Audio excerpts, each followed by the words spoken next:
Richard Trenton Chase, who was also known as the Vampire of Sacramento. He killed multiple victims while suffering from schizophrenia and would drink his victims' blood, satisfying his delusions. Chase was born on May 23, 1950 in California.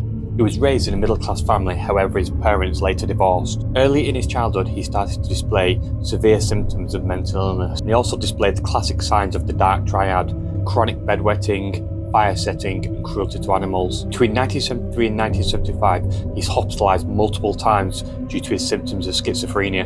He would be started on medications which would stabilize him, however when he was discharged he would stop them. In 1976 he moved to Sacramento. Neighbors constantly complain about his behaviors. He barely bathes, lives in filth, starts to kill animals and drinks the blood, believing that they'll prevent his death. In August 1977, Chase fires a gunshot into an apartment. When he's arrested, police find buckets of blood and animal organs in his apartment, and he's committed to the Beverly Manor Psychiatric Hospital. Late 1977, he's released, being deemed not to be dangerous.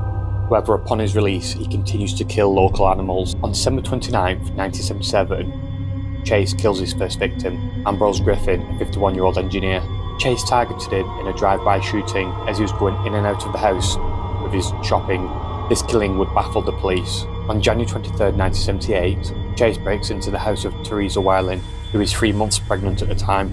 He shoots her multiple times, sexually assaults her body, mutilates her, and then drinks her blood. On the morning of January 27, 1978, Chase enters the Miroff house, and he shoots all 4 occupants.